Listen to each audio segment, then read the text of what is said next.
Assalamualaikum warahmatullahi wabarakatuh. Apa khabar tuan-tuan perempuan? Diharap tuan-tuan perempuan semua sihat. Diabetes semua dah sembuh. Saya sekarang di Kelantan, kat Kota Baru. Bersama saya ni Ustaz Syed Alwi yang datang menemani saya. Okey, tadi saya ada cerita pasal saya punya pengalaman kena sakit buah pinggang. Dan video tadi yang Cik Jo rakam tadi pun sekejap. So ada yang minta nak tahu cerita lebih lanjut. Jadi saya ingat mula-mula semua orang dah tahu dah kot cerita ni. Rupanya ada ramai yang tak tahu lagi. Okey, saya buka saya punya pusat dialisis pada tahun 2007. Sebelum 2007 saya masih kerja dengan hospital kerajaan, dan pada tahun 2007 saya resign dan saya buka saya punya pusat dialisis sendiri. So 2007, 2008, 2009 so running okey lah. Dan saya tengok banyak pesakit yang buat rawatan dialisis ni. Saya sebagai doktor, setiap tahun, sejak jadi doktor ni, setiap tahun saya akan buat medical check up.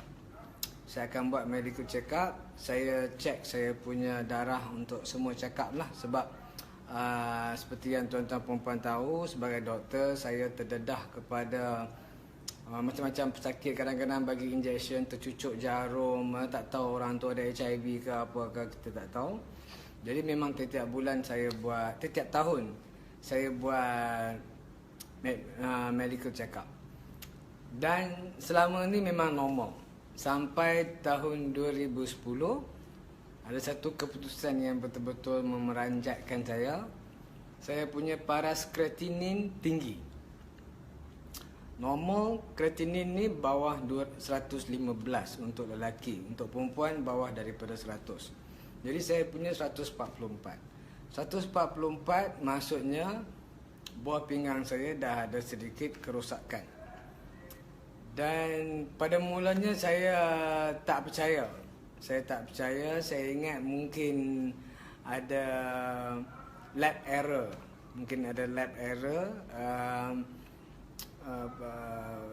Makmal tu tersilap kot. Jadi minggu depan saya ambil darah lagi sekali, cek dekat makmal yang lain. Dan dengan harapan keputusan tu normal. Dengan harapan lab yang pertama tu mungkin buat salah kot, kan, mesin dia salah. Tapi keputusan tu tetap sama. Dan yang menyedihkan saya, keputusan tetap sama. Jadi saya sangat tension, sangat stres masa tu. Masa tu tak ada buat perubatan Nabi, hanya buat perubatan moden ni saja. Tak kenal lagi dengan bekam, herba apa semua ni, semua saya tak kenal lagi. So dah 2 lab kata tinggi 144. Tapi yang peliknya saya tak ada kencing manis, saya tak ada darah tinggi, saya tak ada masalah apa pun, dan saya tak tahu kenapa buah pinggang saya rosak. Dan untuk pengetahuan tuan-tuan perempuan, ada lebih kurang 30% pesakit yang buat dialisis ni, 30% pesakit yang buat dialisis, dia punya buah pinggang, punca kerosakan buah pinggang dia orang memang tidak dapat dikenal pasti. Okey, tak tahu sebab. Dan selebihnya 70% disebabkan oleh kencing manis, darah tinggi, batu karang dan sebagainya. Saya tak ada masalah darah tinggi, kencing manis, batu karang apa pun tak ada. Okey. Tiba-tiba buah pinggang saya mula rosak. Dan selepas saya dapat tahu ni, saya sangat panik, sangat risau. Masa tu tak buat apa-apa lagi. Lebih kurang sebulan atau 2 bulan lepas tu saya cek lagi sekali darah. Keputusan dia 156. Dia naik lagi. So dah makin risau, makin sedih, makin takut. Okey. Sebab bayangkan kita ni dah dalam dunia dialisis, dan tiba-tiba saya sendiri pula satu hari nanti nak kena buat dialisis. Jadi saya memang sangat stres, tension sebagainya. Tambah pula fikirkan anak isteri saya suri rumah, anak 2 orang. Saya satu-satunya sumber pendapatan untuk keluarga saya. Jadi memang sangat stres lah, sangat sedih. So lepas 156 tu saya buat keputusan nak pergi jumpa doktor pakar buah pinggang. Sebab saya dah cuba makan ubat-ubat yang saya tahu, tapi masih dia tak turun. Saya buat keputusan nak jumpa doktor pakar buah pinggang. 3 doktor pakar buah pinggang saya jumpa. Yang pertama, seorang doktor pakar buah pinggang dari Kedah Medical Center. Saya jumpa dia, saya cerita saya punya keputusan darah macam ni. Dia kata ini chronic kidney disease. Chronic kidney disease, tak ada ubat nak normalkan semula creatinine tu. Tak ada ubat nak normalkan semula creatinine. Dan ubat yang ada cuma untuk melambatkan proses kerosakan buah pinggang. Maksudnya creatinine tetap akan naik, sama ada cepat atau lambat. Bila bagi ubat, dia akan lambat. Maksudnya last kali memang kena buat dialisis. Faktor masa saja. So saya tak berapa puas hati dengan penjelasan doktor tu. Saya pergi cari satu lagi doktor pakar buah pinggang dekat Hospital Pantai Pulau Pinang. Jumpa doktor Cina seorang. Ceritakan saya punya keputusan darah semua ni duk makin naik macam ni. Saya pun dengan harapan dia akan beritahu saya perkataan yang saya nak dengar, iaitu ini boleh baik, ini boleh normal balik, makan ubat boleh normal balik. Tapi malangnya bukan itu jawapan yang dia bagi. Dia pun cakap benda yang sama. Buah pinggang you dah mula rosak. Tak tahu apa sebab dia. Kita hanya boleh bagi ubat untuk memperlahankan kerosakan, tapi bukan untuk sembuhkan. Tak mungkin boleh sembuh. Sebab mengikut perubatan moden, buah pinggang yang dah mula rosak, dia tak boleh sembuh. Kita ada ubat untuk melambatkan proses kerosakan tu. Okay? So dia pun prescribe saya ubat. Ada beberapa jenis ubat. Nama ubat dia ketosteril. Satu lagi ubat nama dia Vasildew F. Kedua-dua ubat ni memang ubat yang terbaru dalam pasaran. Dan memang dia kata terbukti boleh melambatkan proses kerosakan buah pinggang tu. Jadi saya pun belilah ubat tu. Mahal harga dia. Satu kotak tu, yang ketosteril tu harga 400 lebih. Yang Vasildew F satu lagi ubat tu harga dia lebih kurang 900 lebih. Dan ada beberapa ubat lagi. Total semua yang Vasildew F tu harga dia dekat 300-400 lebih. Total semua saya spend lebih kurang RM900 satu bulan untuk ubat. Okay? So saya pun tapi masih ada harapan sikit, tak puas hati. Jadi lepas ambil ubat-ubat tu semua, saya pergi jumpa seorang lagi doktor pakar buah pinggang. Doktor ni sebenarnya saya punya batch dulu dekat UKM. Doktor Cina juga. Dia kerja dekat Kulim masa tu. Pergi jumpa dia. Saya cerita saya punya keputusan darah yang duk semakin meningkat. Dan juga dah bagi buah-buah macam ni semua. Ubat-ubat semua ni. Dan masih saya beritahu saya dah on ubat-ubat ni semua ni. Lepas dia check, dia tengok keputusan darah dia semua, dia pun cakap benda yang sama. Buah pinggang you tak boleh kembali normal. Dah rosak lebih kurang 5-10% dah rosak. Ubat hanya untuk melambatkan kerosakan. Jadi saya pun terimalah kenyataan. Kata buah pinggang saya satu hari nanti akan rosak. Dan saya makan ubat-ubat tu semua dengan harapan dia boleh melambatkan kerosakan buah pinggang saya. Masuk tahun kedua, daripada 2010 masuk 2011, kreatinin dah naik 184 tak salah saya. Walaupun makan ubat dekat-dekat RM900. 1 bulan masih naik juga kreatinin. Okey. Dan masuk tahun ketiga 2011 masuk 2012, kreatinin masa itu lebih kurang macam tu juga, 180 190 macam tu juga.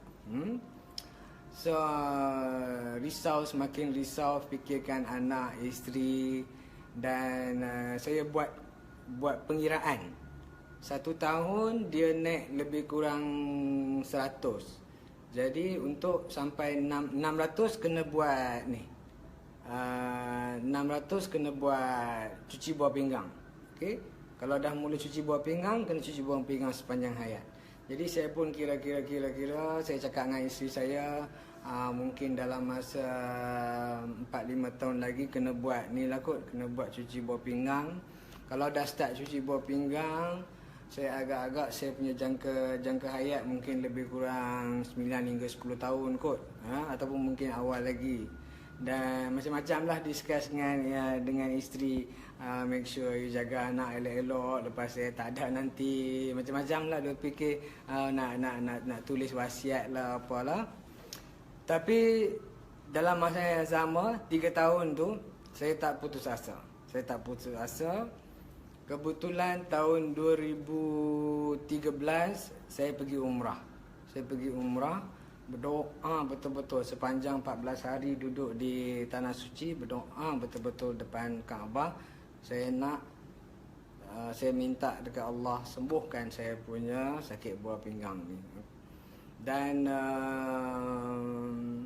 alhamdulillah pada tahun 2014 saya pergi haji. Saya dapat pergi haji, doa lagi dekat Allah betul-betul depan Kaabah supaya Allah berikan penyembuhan pada sakit buah pinggang saya. Walaupun doktor-doktor dah beritahu tak ada harapan, dan mungkin Allah makbulkan doa saya. Lepas saya balik haji tu, abang saya ni dia suka pergi tabligh. Kebetulan waktu tu dia pergi tabligh dekat India, Pakistan, Bangladesh 4 bulan.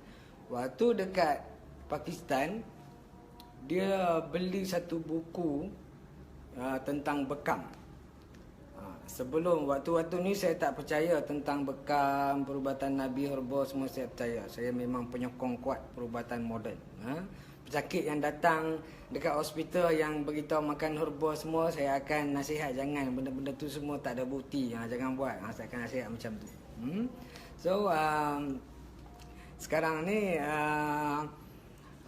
buku yang abang saya beli tu, buku tentang bekam. Saya tengok buku tu, saya memang tak tertarik sangat dengan buku bekam tu. Tapi yang saya tertarik adalah dia punya penulis buku tu.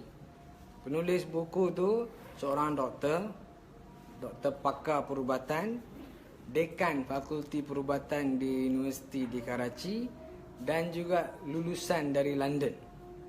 Jadi saya tengok penulis buku ni, saya memang betul-betul terkejut. Macam mana seorang doktor pakar, dekan fakulti perubatan, lulusan London boleh tulis buku tentang bekam pula tu. Jadi saya pun ambil buku tu, saya baca.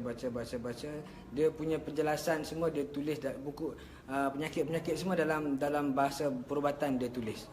Tapi penjelasan dia dalam bahasa Urdu. Saya belik buku tu, saya terjumpa bahagian buah pinggang.